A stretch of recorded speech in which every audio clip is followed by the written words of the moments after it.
Okay. Right now I'm trying to do talk about a few things with One Piece. I did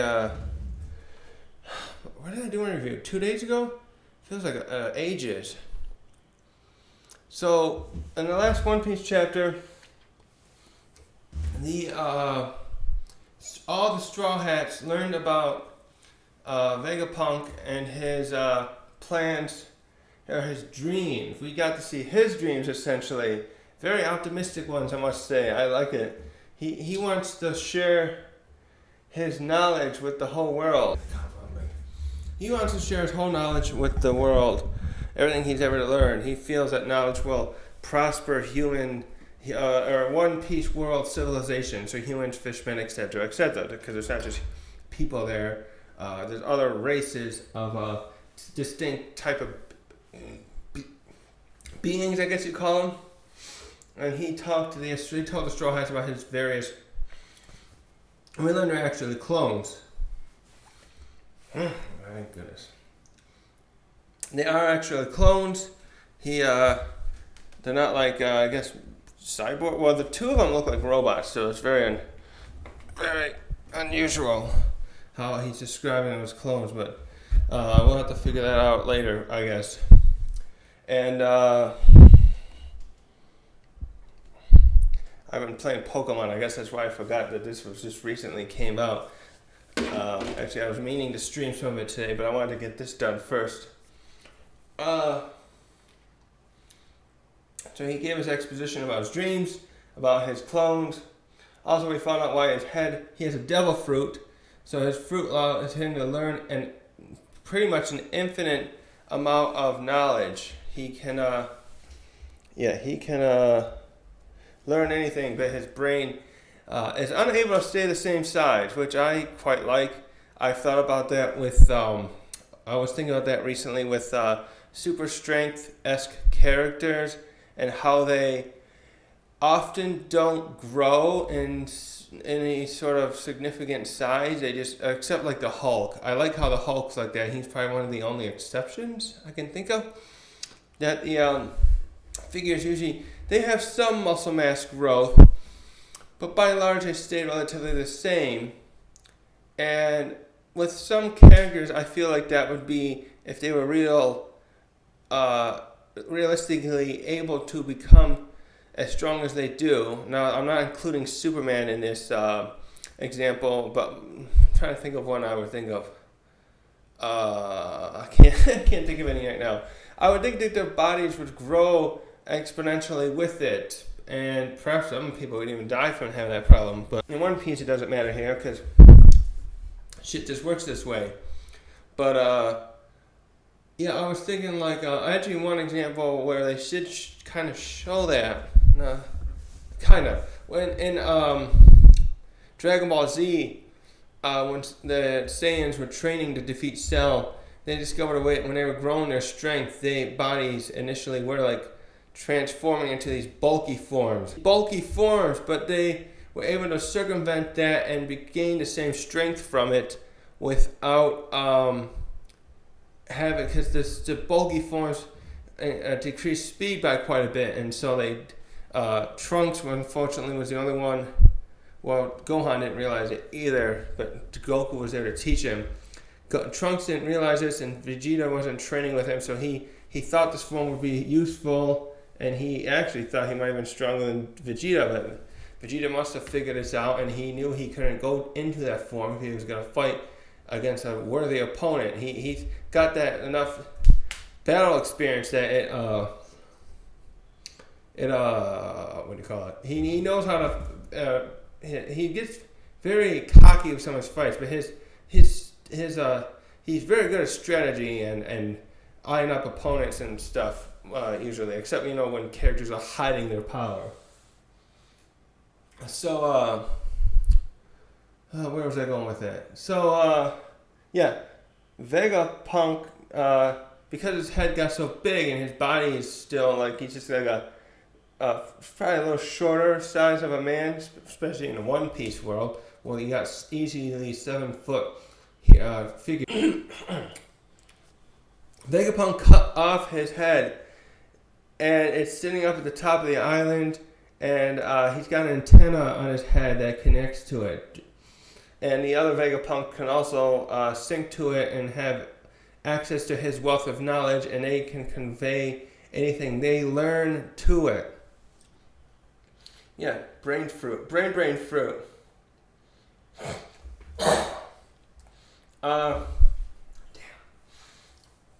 And also the Bonnie attempted to kill him here, but she used a lightsaber-esque tool that acts like a bug zapper too, and she passed out.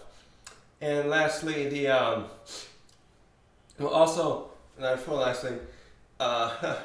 we learned that his ability, he probably we've been thinking for a while that Vegapunk can learn the secrets of devil fruits and probably be the one to give us that kind of exposition.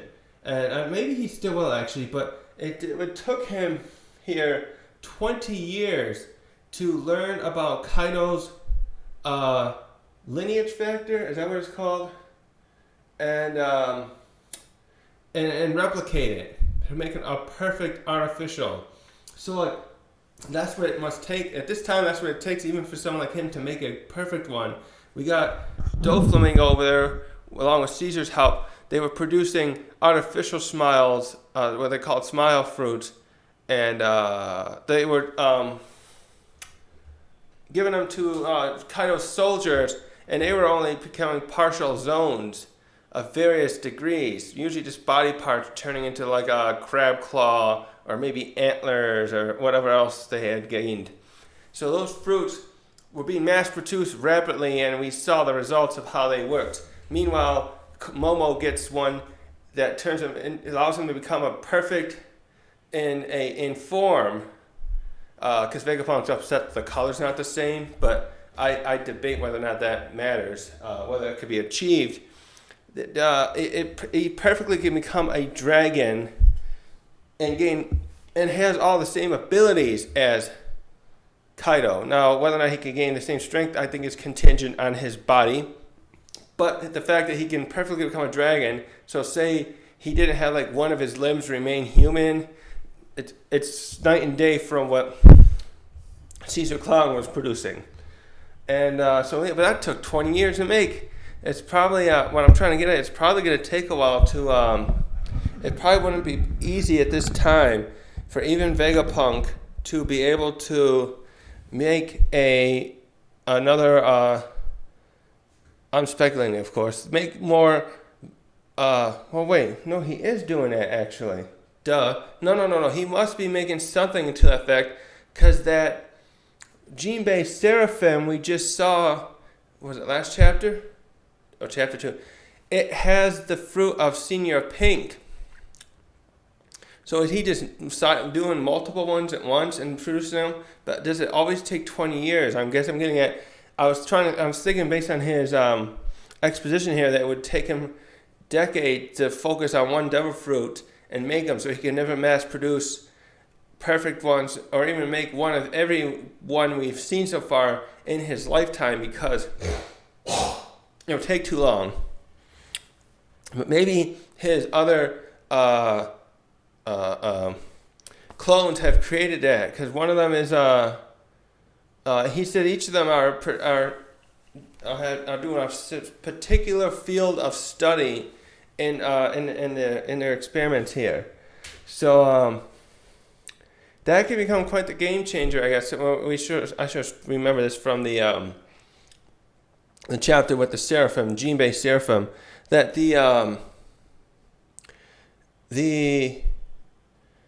if he can make these other devil fruits and they are out there in the world or out in these other seraphims, and he can make more of those, it could change how well it definitely can change how well the Marines would be capable of fighting pirates. Although I did remark, one of the other his clones did remark how expensive it is to make those seraphims. So there's definitely could be a bank-breaking expense here that could not be done easily at this time to make enough seraphims to take out notable pirates in the world. They'd have to make a small group of them, try and upkeep them, so to speak. So that was quite interesting to notice how to learn about that. And now we got this speculation. We can think of how this will change. Will he be able to figure out next then how Blackbeard's powers work? Because Blackbeard is somehow housing 2 devil fruits, which was common knowledge supposedly that it's supposed to be impossible. So if he actually, oh, maybe not. I was thinking for a second if he studied Kuma and Kuma had any similarities to Blackbeard, that would give him some clues perhaps on how Blackbeard's biology works. Also, if he studied Kuma had a very impressive fruit. That would be one, if I were Blackbeard anyways, I also would want, well, no, actually, with the darkness fruit, it's kind of, that's a similarity, isn't it? Because, not quite, but I was thinking if I was Blackbeard, I'd want that fruit that Kuma has, because as long as he can use that direct any attack at his hands, he can deflect virtually anything in the world, any attack upon him, which made him like a nigh invincible in of himself. But Blackbeard's darkness fruit works effectively in a similar manner, as well as like being able to negate powers completely. So maybe Blackbeard wouldn't care about that one since his covers the bases just enough compared to. But that would be dangerous. I was just thinking too, if the Kuma's fruit got out there in the wild into other hands, if he made a copy of that one, or maybe he's just gonna put it into another seraphim. We don't know what the capabilities of those seraphims are, do we? We've only seen, what have we seen now? 4 Kumas, Jinbeis, Boas, and Mihawks. I think that's it, right? And the Jinbei one was so young, but it was already putting up a good fight. So, yeah, there's some danger there for the Straw Hats and others if those things are used in the final battle. Another thing, actually, something I was wrong about too. I speculated a few weeks ago that maybe the reason Cypher Pole is here to kill Vegapunk is that maybe he's the one who was building or maintaining the device that we saw destroy Lelouchia. But if that thing is some kind of ancient technology, as I'm thinking, and I think others have said too, he probably did not make this thing, or probably not do much to help fix it. In other words, probably doesn't know about it, because this Iron Giant, as he calls it here, that is housed here on the Egghead Island. He learned everything he could about it, but he could not figure out the power source aspect of this thing.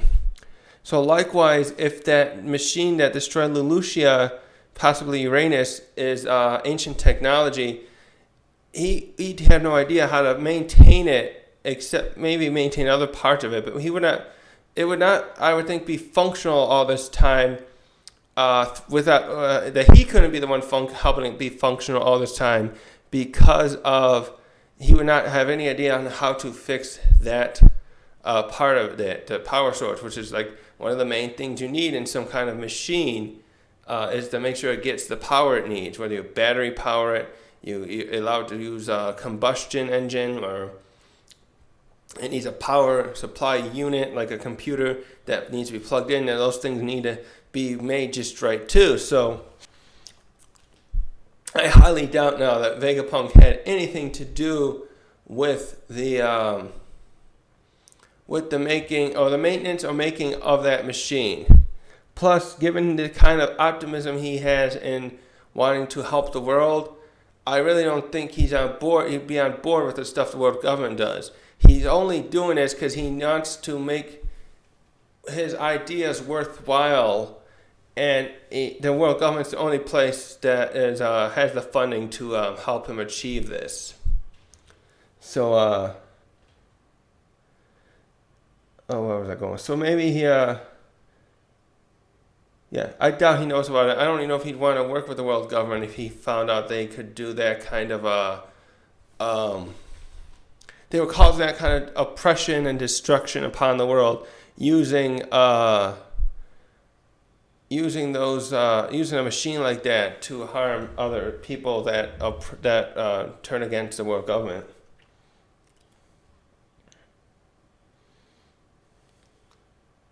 That begs the question, though, if this iron giant fell apart, how is that machine, if it is ancient, how is it still in maintenance? How is it still it has, unless it's something like where it's a perpetual self-repairing yada yada machine, how is it still functioning? Who would be the one there to be fixing it? Does Eam know how to fix it? Does he have someone else that we've never met knowing how to fix it? There could be other geniuses out there, yeah, other than Vegapunk that could make stuff. We just also Vegapunk. I would say too, yeah, someone would have to be if someone else was fixing it, it would have to be someone who knows about it before Vegapunk, because Vegapunk is not, at least as far as this is shown us. I was speculating. I think, did I say that he too could be some kind of immortal, but he's only 63, and I say only because if that machine is ancient and much like this giant is, someone else has to be maintaining it who's still around or has passed the knowledge on to somebody else, perhaps to make sure that thing is still operable. So what else? Also, it was very interesting that he mentioned Vegapunk that the scientists could not destroy it. How do you say it? Yeah. They couldn't help their curiosity. They refused. They did not follow through on orders to destroy the robot because apparently it woke up for no reason we can understand 200 years ago and attacked Marijwa. So wait, what island? Actually, what that begs the question: where island was it on when it did that? Because Marijwa is, if I'm correct, it's at the part of the red line right above Fishman Island, right? It's not near the other entrance at the the other side.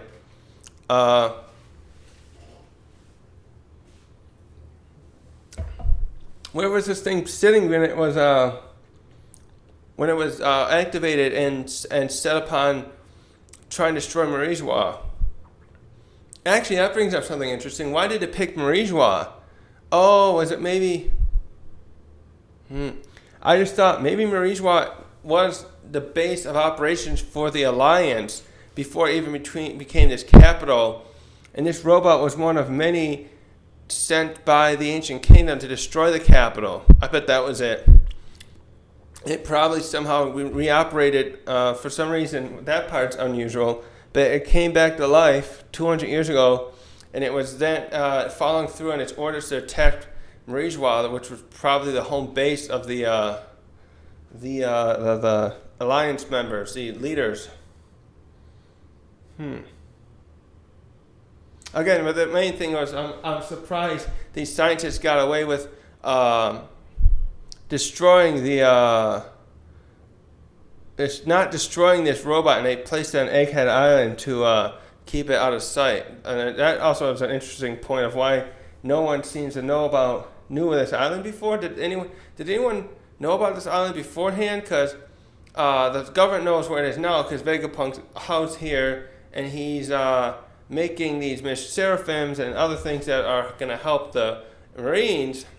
So Vegapunk found out about its existence somehow, but it seems a little unusual that the other scientists who 200 years ago housed this thing here and didn't get in trouble, or they knew about it somehow. How did they know about it?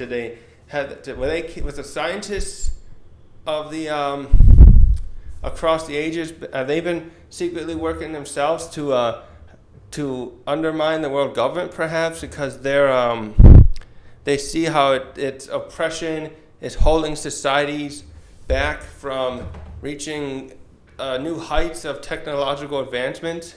I could foresee that. They're working together in a group, like part of something akin or within the D clan, to undermine that stuff.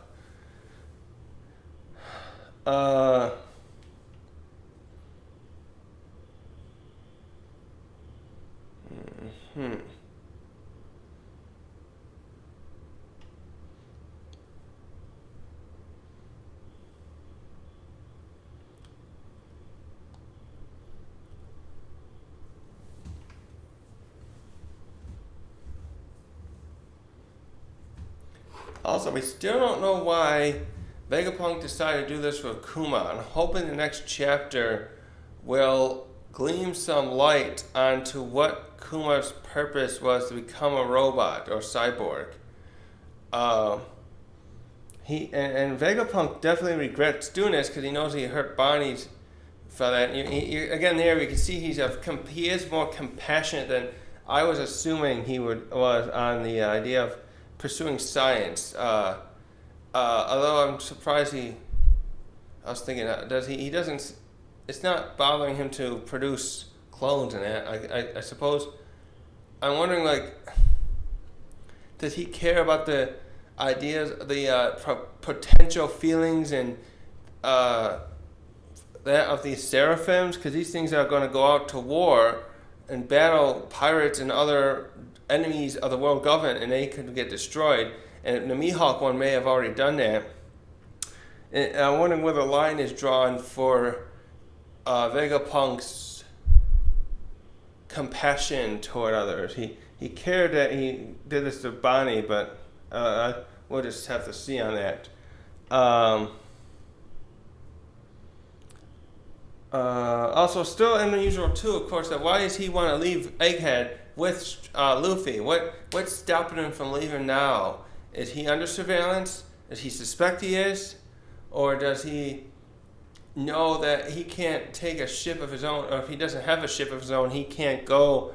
I'm thinking he wants to meet up with the revolutionaries, and he needs another way of sneaking off without a ship that would have perhaps some kind of surveillance. Although he managed to reach Elbath years ago, it just begs the question of what's he worried about if he can't leave now? Yeah, something seems up there where I suspect he's worried about the government. Maybe he's a little wary of the fact that they're gonna. Well, he also worried about himself dying, right? He thinks he might die soon. He said the dragon. So, yeah, he has something he's worried about, and he needs to finish before he dies one way or the other, it seems. So, what could that... Yeah, what could that be?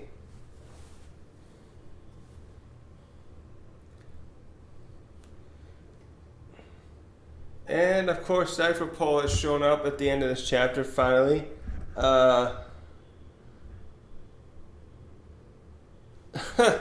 So I'm surprised still, again, that Stalker's not going to let him in. He probably, that probably lines up with what Vegapunk is. He probably knows that his time is up with the,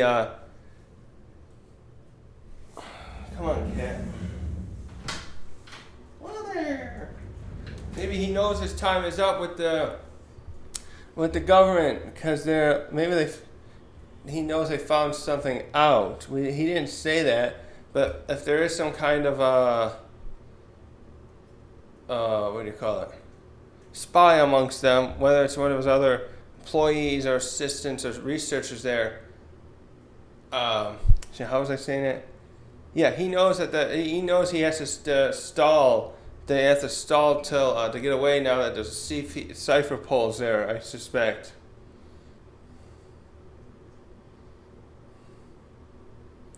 And I'm hoping this is what Kuma at the end, of course, also is following up, trying to leave the island, even though he's not injured. He's still injured and he's not fully recovered. I'm wondering if he's going to come to Egghead Island. What? What do you want? What do you want? Oh, kitty. Say hi to the cameras. That way. Look straight. No? No? Okay.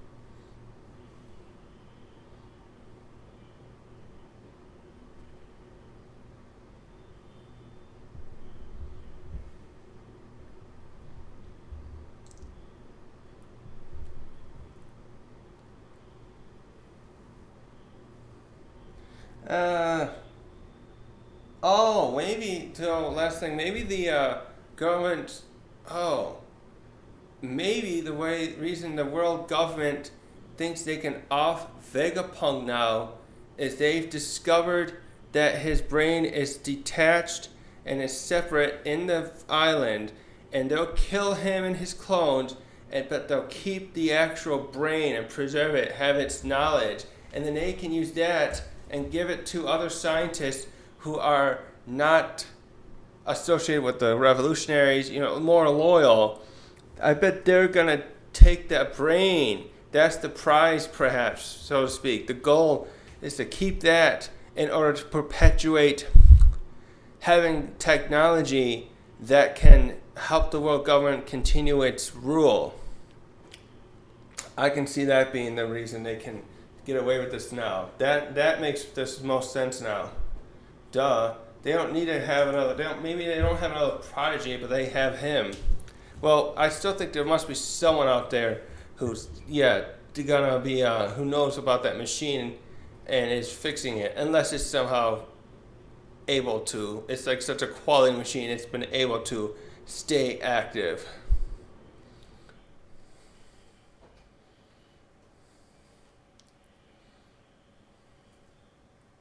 Also, what's the deal with Caesar Clown and Judge? I didn't think Caesar Clown had any really associations with these other scientists we've met, like Judge and Queen.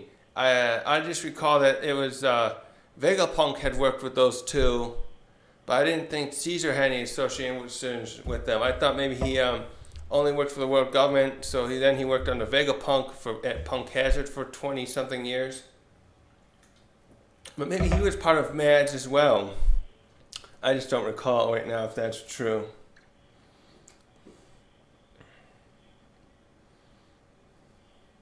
Alright, I think I'm going to end this here right now, and I'm going to start my stream of playing Pokemon. Ugh.